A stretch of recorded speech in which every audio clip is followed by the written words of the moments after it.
Hey, welcome all, and thank you for coming tonight. Super excited to be sharing this great office space. It's the first day of spring, today or tomorrow, although the weather outside right now might not feel like that.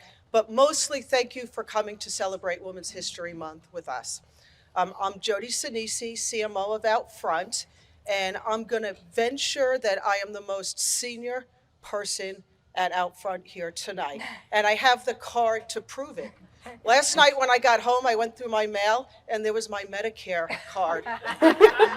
Yep, very, very sobering. So I can now commute to work for half price, which is a pretty good perk. And I think there's a lot of other good perks. Donuts if you buy a small coffee. And there's a whole list of other things. And I will share that insight and wisdom with any of you ladies who are going to need that in the next couple of years. It occurred to me looking around this room tonight that when I started in this industry, in the out-of-home industry in 1981, this kind of gathering would have been impossible. There simply were not any women in the room. Oh, there were, but they were in the secretarial pool or they were bookkeepers. But there was nobody holding senior jobs or proper AE jobs or marketing jobs or any of the kind of jobs that all of us hold now. And when, ironically, 1981 was also the first year that Women's History Week, and back in 1981, it was just a week, was celebrated. It wasn't until 6 years later, in 1987, that the proclamation was made for Women's History Month to be officially designated in March each year. So, as the Virginia Slims commercial used to say, we've come a long way, baby. I want to thank Ad Age, especially Janine Pogge, for this collaboration. We met Janine, well, actually, I met Janine many, many years ago. We won't say how many is, or are. No, I'm really self-conscious about my grammar. But we collaborated with Janine and Ad Age last year for Black History Month. And it was a really, really, I think, productive celebration for the month for both of us. I think it was just really terrific. We did it again this year, last month in February, and Janine came to us, specifically came to Liz Rave, our VP of Marketing, and said, hey, why don't we do something for Women's History Month? And here we are, and super excited that we were able to extend it into this. Ad Age does the best content in the advertising industry. We believe that Outfront has the best assets in the media world. And I think together we're just better, stronger together. And this is a great proof point of that. Every year, Women's History Month has a theme. This year's theme is Women Who Advocate for Equity, Diversity, and Inclusion. And this panel is very representative of that. We actually had 3 panelists. Unfortunately, one took ill, so we're down to 2. But they're super strong, and I think it's going to be a very robust conversation. So thank you to both Andrea and Darla. Lachi. Darla's the one in the middle who's not here, for being part of this tonight. Obviously, Janine Pogge needs no introduction, editor-in-chief of I keep on saying Advertising Age, and Liz keeps on. No, you got to, we're Yeah, Ad Age. I know, Ad Age. I got to get with the program of Ad Age. So without further ado, I'm going to hand the stage over to Janine, and she will do formal introductions and take it from here. Thank you. Thank you, Jody. Thank you, Outfront team, especially Liz and Courtney and everyone who helped pull this off. This is incredible to see all of you here to celebrate with us. We have been incredibly honored to work with Outfront, as Jody said, over the past year, and now to feature Ad Age's leading women on billboards across the country. It's truly been incredible and a great way to honor these women, 2 of which are here today, and we're going to have a little conversation about their stories. And what we did this month at Ad Age is we really shone a spotlight on our leading women to tell how they've made it in the industry, the challenges that they've had to overcome, what they've learned along the way. And Andrea and Lachi are going to share some of those thoughts today. So sitting with me is Andrea Zaretsky, CMO of Morgan Stanley Wealth Management and E-Trade. and Lachi, who is a singer and songwriter, and she's founder of Ramped, which is a platform that equips music and live entertainment industry with disability inclusive tools, programming, and strategy. So welcome to both of you. Thank you. Thank you. Thank you. So one of the things that came up in a lot of the essays that we've published on Ad Age over the course of the month so far is this idea of women trusting themselves and learning to trust themselves. It was a kind of central theme in a lot of these essays. So I'm interested, Andrea, to start with you. Sure. How did you learn to trust yourself? So first, hello everyone. I'm so happy to be here and thank you so much for having me. Janine has been an incredible supporter of women throughout my career. She's always had my back. So really just want to give her a shout out. And thank you for our friends at Outfront. So it's a great question. And I think I would take it not so much as a woman, but just as a human. And just how do you build confidence? How do you trust yourself? How do you trust your instincts over time? And I'd say, it's very much experience based. I would say, as I started out earlier in my career, I talk about that often. My first job before I did marketing and advertising was actually in journalism. And I did not know that. That may be why I have a interesting. special connection with Janine. My first job was at the New York Times. And I was what they called a clerk, which meant you did everything from getting coffee to trying to call reporters and send them out to breaking news and take pictures. I was scrum. I did everything they asked me to do. And I had many rotations around the company. And one of them that I remember the most was Sunday Magazine, which was, incredible experience to be working there, still amazing today. But I was, my young 20s, and they invited me to what they call a story meeting, which you probably know very well. And all of the top brass and top editors sat around that table. And I would say not only was I younger by decades, I was the only woman. And so that felt, I felt it was very clear I felt different at that table. And people would go around the table and talk about their ideas for that, the coming Sunday Magazine, incredible stories. And I just sat there quietly week after week. And I thought my job was to take notes.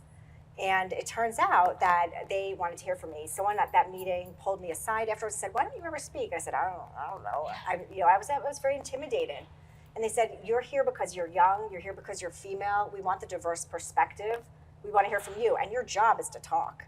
And I said, "Oh," and I didn't realize that. So I think the first just getting permission to speak up was really important. And then every week I tried to build a little confidence by trying to say one thing. Just forcing myself to have one idea, coming up with one, some story, and each week I got more comfortable. And that was really, the beginning of it, having permission to speak, understanding my point of view was desired. That gave me the little boost I needed. And then through the years, as, I've gone on my career, I've gone into marketing, I think, building trust, and building confidence is through experience. I've started to kind of have a mantra where I say, what's the worst thing that can happen? And I try to take more risks. And, sometimes, it doesn't go my way, but that's okay. I try to fail fast. I learn from it. I move on. And it's never really that terrible. So I think just that little voice in my head. And then the last thing I would say is just having, first of all, I have an incredible team here tonight, so thank you. But I have a wonderful group of colleagues, and I bounce things off them. I think you need your support system, your community, your network. I ask for counsel. I think that's really important to get outside of your head and to get outside of yourself and ask, what do you think of this? That's great. Lachi, Yes. Has there been a moment where you didn't trust yourself and you had to sort of overcome that? And what does that look like for you? Yeah, I think that, well, firstly, thank you for having me. And you have been such a supporter of women. So thank you so much for having me here. Thank you to our friends at Outreach. Thank you to the frightful weather. I will also say that tomorrow is the first day of spring, not Yay. today. And tomorrow's also my birthday. So thank Happy you. birthday! So I'm gonna send everyone my mailing address. You guys can send it. So yeah, I feel that every day you wake up is a new opportunity to sharpen the saw, right? You're gonna have a story every day where you have to learn things, where you have to navigate something difficult. And so I think that in learning how to continue to sharpen is really important. But I think that, I've had several sort of pivotal moments where I had to learn hard lessons and really understand who I was. But if I could think of an opportunity where navigating the music industry which is, contains a lot of machismo, contains a lot of clout building, right? And so as a woman who is a woman of color with a disability, there's a lot of, I guess, imposter syndrome, right, that you have to get over. And there was a very particular moment where I realized, like, holy crap, this is how I get over this imposter syndrome. And so when I created Ramped, which, as Janine said, recording artists and music professionals with disabilities, that equips the music industry with something that is very difficult for them to want to admit that they need, or perhaps come to terms with, that it is a part of, the world identity, which is disability. I had to really be able to stand in front of a lot of my own issues to be able to advocate for something like this that is so viscerally erased, right? And I remember at one point during one of the Grammys Recording Academy ceremonies, right, we were down, Ramped was down, we were a partner with the Grammys, and we were down in the trenches trying to work out the ASL, the American Sign Language that we were trying to have done. We were working out the audio description that we were trying to have done. Everything, we were trying to get everybody to do so many different things. And I was thinking to myself, like, I'm also a singer, like, and an entertainer. Like, I'm doing so much work to try to get these folks to do this. And I remember coming out and I was like sweating and I was like half in tears because of all the work that I was doing. And then a couple of celebrities, I won't say who because I know they're watching here on LinkedIn. They came up to me and they were like, "Oh, hey, Lachi, I just wanted to let you know that I love the work you're doing." And the feeling I felt was not flattery, was not excitement. The, oh, shoot, let's do something for Instagram came later. But the feeling I felt was responsibility. And I think that that was what washed away my imposter syndrome. You're not an imposter if you're taking responsibility for what you know you were brought here to do. And I think that when you find that purpose, when you find that lane that you have chosen, that you want to put yourself in and take responsibility for it, the imposter syndrome just washes away. Do the moments of doubt go away though? Do you still have them as a leader now, Andrea, in the industry? Like, are there moments where you're like, am I doing the right thing? Is this the right course, whether that's professionally, professionally for your personal life? Ooh, yeah. I think professionally and personally, the doubt probably never goes away entirely. And I think that makes us all more relatable and human. And I think I try now to lean into it a little bit and ask for help and just be open that there's something I don't know. If you think about the industry, many of us are in marketing, advertising. It is so dynamic. It is so fast changing. There's no way to know everything, particularly with the rise of social media, all of the things we're dealing with privacy, AI, you name it. Janine's covering it, and I'm trying to learn really quick. But I think it's okay, you can't know everything. You can't always be right. And I think hopefully, you ask for help. I ask a lot of younger people who are here, some of them are here tonight on my team, to help educate me on things that I'm not necessarily intuitively knowledgeable about. And I think, just dive in and it's okay. And when you do make a mistake, I think people are pretty forgiving. And I think that's been a realization for me. I'm constantly asking for help. Jillian, our creator reporter here, I ask her regularly, what does this word mean? Exactly. And thank you, Jillian, for filling me in on all of that. And my teenagers, they help a little bit too. There are a lot of words I don't know. So, it's a constant process and it's okay. It makes us all real. Lachi, you in your essay that you wrote for Ad Age, I loved this part of the story that you told early in your career. You said you were in a dimly lit room. Yes. And you were intimidated, I think was the word maybe you used in there, to use your cane to navigate the room. Can you talk about that experience? Because I thought it was really powerful. Yeah. That was a very pivotal moment in my career as a very young woman trying to figure out what I wanted to do, right? So, as a woman, we already have to deal with trying to be heard, but thinking we need to put our head down and smiles up, right? As a woman of color, I always wanted to apologize and not be too scary to people. But then as a woman of color with a disability, I also didn't want to seem like a burden. Gosh, do you know how many layers Oh my gosh. that I had to sift through? And I remember, working in the entertainment and the music industry, This also includes the advertising industry, the branding industry, any industry where you have to use a piece of yourself, a piece of your network, a piece of you as a human to navigate, right? To get deals done, to get that handshake that you need, right? You have to go to these rooms and you have to talk to other humans, which is like, oh my God. So as a young, early 20s person, I remember going into a room without my cane, because I was, sighted passing, and didn't want to look non-competitive. And I always remember this because I went there and the whole point was to mingle. And I go there and I just completely freeze because everybody was so important and so, speaking to each other, and I wallflowered. And I said, I'm gonna speak to just one person before I leave. I'm gonna speak to one person. And I didn't. I ended up chickening out and leaving. And that moment was so pivotal for me because I had to make a decision. Am I going to showing up is great, but you got to do something when you get there. And I had to tell myself, I have to get in front of this fear that I have of the way that I present. And I had to, and listen, this wasn't easy. This was not an easy navigation to find what was holding me down. And what was holding me down was my fear of my own disability. And I had to accept the part of myself that society was telling me not to. The deepest part of myself, society was telling me not to. That's not easy, right? That was a long, hard navigation, but I did it. And I started going to networking events with my cane. I started to, first of all, people had to come to me because they're like, oh wait, she's blind. Obviously she can't see me waving. That's not gonna work. But, or I would just walk up to people and say like, hi, how are you? And they'd say things like, we've already met. But you know what?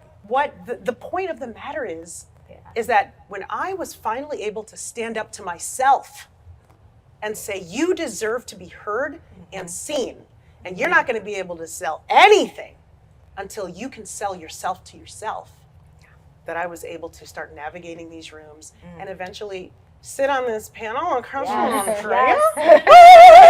So, I mean, the idea of chickening out, I feel like probably most of us talk to yeah. ourselves all the time. Oh, What do you, totally. Andrea, say to yourself when you're like, I'm just going to skip this thing? Or I you know what, I'm tell not you. going to get on this stage, or I'm not going to speak to this person. What do you do to like sort of psych It's so yourself funny. up for that? I will answer that, and I'll also say, and listening to your story, Lakshmi, I think something I've been hearing a lot is just you got to give yourself a little grace. And I feel like we are, as we're talking about all of these themes, to self-doubt, intimidation, fearfulness. I think that's like really resonating with me right now, and probably a lot of you. Like, give sit yourself on a little grace. panel and No. talk about being fearful. No, like, I just absolutely don't- not. they all whip out their rulers and no. So true. So I think it is, and I've been saying that a lot to myself. We are not perfect. We are going to make mistakes, and I think that's really been helpful. Like, give yourself grace. You're going to drop. Like, I remember a woman at American Express. I see some old American Express colleagues here today. Not old, but old colleagues. There was a president named Kim Goodman who did a great presentation and said, not only as somebody with a full-time job, a big job, if you potentially are a working mother or an elder and caring for elders or whatever's going on, you're juggling all the time, and you have to be okay with letting a ball drop. A ball is going to drop, and you just have to be okay with that, and it is life. And I think once you get over it, it helps a little bit more. So I do tell myself things like that. I have mantras around that. Give yourself grace, let a ball drop. I said that for years to myself. I heard that probably 15 years ago. My old colleagues are nodding. Let a ball drop. It's just going to happen. And then push yourself. I love what you said. Like, one thing. Just try one thing, and it builds confidence. I have a ton more questions, but I do want to open it up. If anyone has questions, feel free to raise your hand. We'll bring you into the conversation. I have plenty more to go, but I just want to open it up in case anyone does have a question. What is the biggest risk you've taken in your career? Okay. All right. That's another panel. But we'll start it tonight. It's my biggest risk that I ever took was after a 15-year career at American Express, which was fabulous. If you're a marketer, it's, marketing's at the center. I was just restless and ready for a new challenge. I always loved retail. So I took a role at Toys R Us. Oh. in their final, like it was the turnaround team. They were assembling an amazing turnaround team. Carla Hassan, who's now the CMO of Yeah. JP Morgan Chase, was the CMO. They were bringing me in as a performance marketer. Incredible e-commerce player at the time, storied brand. I thought I did my due diligence. I talked to the CFO. I tried to get as much information as possible. It was a privately held company, and it was a brand I loved from my childhood, and I thought we had a shot, and I thought we had some runway. And shortly after I joined, like 3 months after I joined, they had to file for bankruptcy. 3 months later, they had to liquidate. So that was it would have been a high risk, high reward situation. I believed in the brand. I loved the leaders that they were, pulling together. But at the time, it was a high risk and it didn't pan out. But to make lemonade out of lemons, which you have to do, if I didn't do that job, which gave me retail experience, I had been a financial services marketer many years at American Express. Now I'm at Morgan Stanley and work on E-Trade too. If I didn't step out and take that retail job, which gave me a tremendous quick learning, I wouldn't have gotten the next job, which was at Sephora, which was in a better position in the marketplace and a growth trajectory. So all things lead, I think, in your career. There's always hopefully a positive path, but that was a very big risk. Yeah. I want to stick with you a minute because there's also the risk and the thought process that goes along with both. How do you do this for a professional decision? Yes. But every professional decision for a woman involves a personal decision. Yes. Like, how do you think about those when you're sort of making these choices? I am old school and I do a pro-con list. I love a good Yes. Does it on Pro-con paper? list. Please tell me it's on paper. Yeah, I have literally notepad. I have Parchment. my list. Yes, rolling out the parchment with my tools, shipping. But I'm an old school pro-con list. And I think, so I really try to do that. I do ask friends, family, people in my personal life, their opinion. And at the end of the day, you've just got to make a call. And you got to go with your gut and you got to own what happens next. This was a bad, didn't work out. But in the end, I try to turn it into a positive. And it was a good experience. Look, it's much easier to work and lead at a company doing well. You really get leadership skills when your back's against the wall and everything is going wrong and the world is falling down around you. So it was valuable leadership lessons. Women in particular can benefit mostly from a network of professional allies. And Yes. Lachi, I'm curious how you have built that network from yourself, from the days where you wouldn't even go up and speak to someone to now, and how you've built that. Yeah, it's so funny too, because if you asked anyone in my network or anyone who knows me today, it is all about community for me. All I do is community build and network build. And my network is, and I'm not going to say my network is my net worth. You guys have heard that enough. But I believe honestly that network is really honestly the way that you get ahead in the world. And your network is probably your most valuable thing, other than cold hard cash, that you can use to really supplement yourself. Dead ass. Oh, that's such a, by the way, that is apparently a New York term only. Oh. Did you know that? I just recently found that out. Nobody else says dead ass. I said to someone dead ass, and they were like, dead ass what?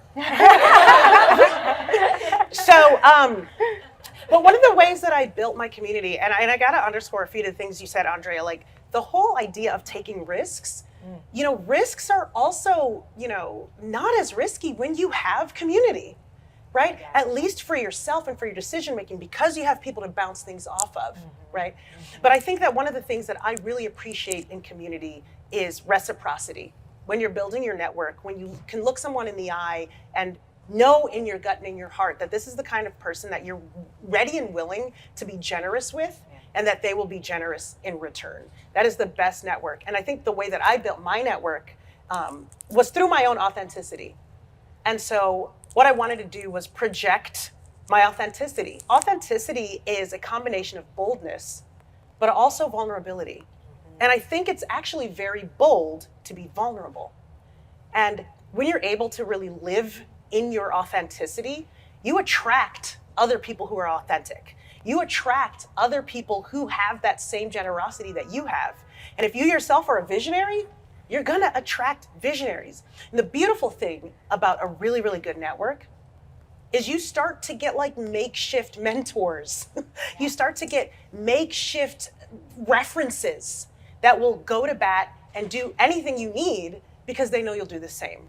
And I think the last thing that I'll say is it was very difficult for me to actually find a mentor.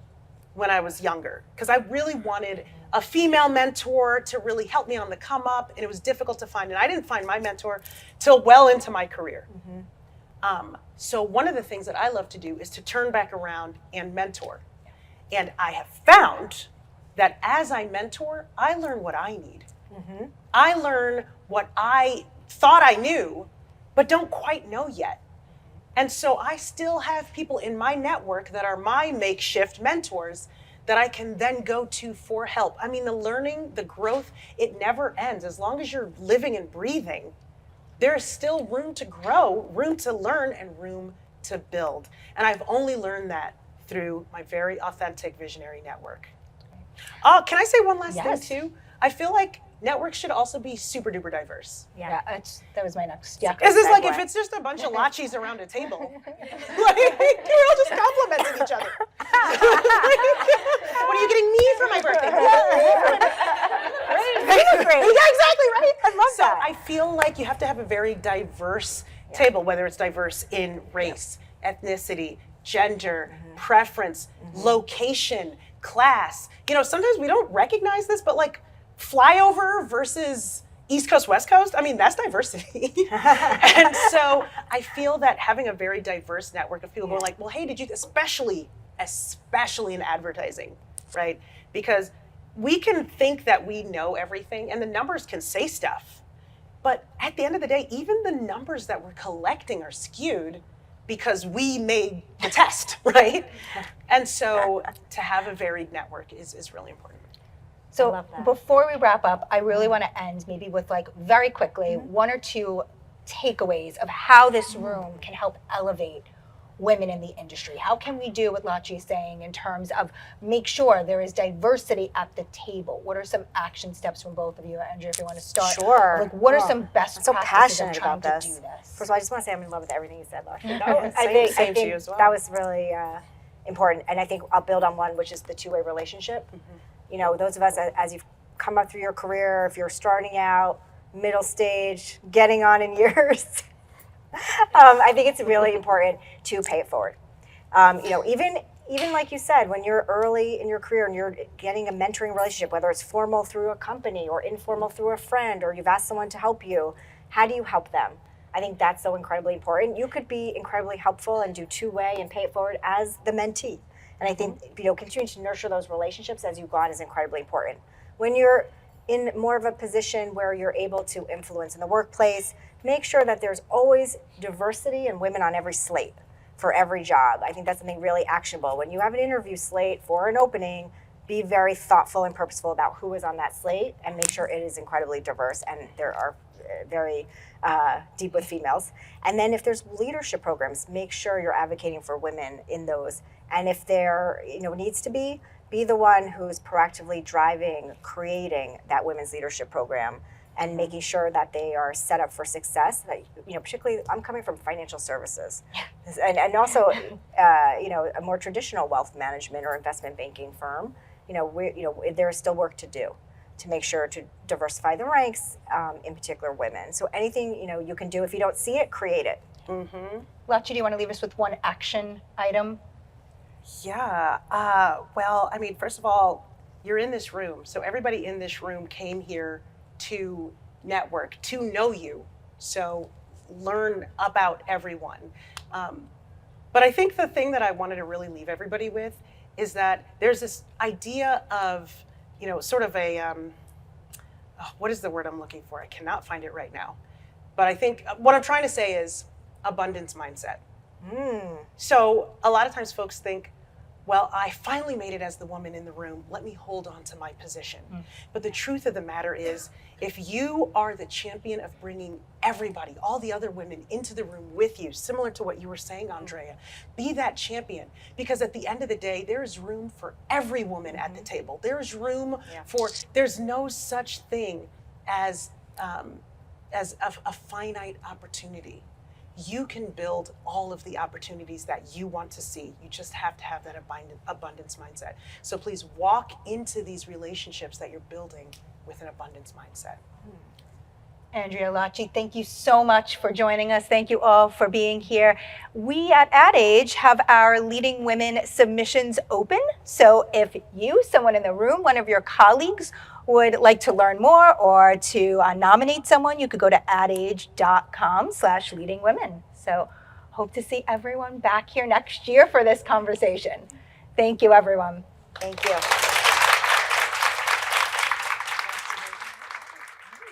Thank you.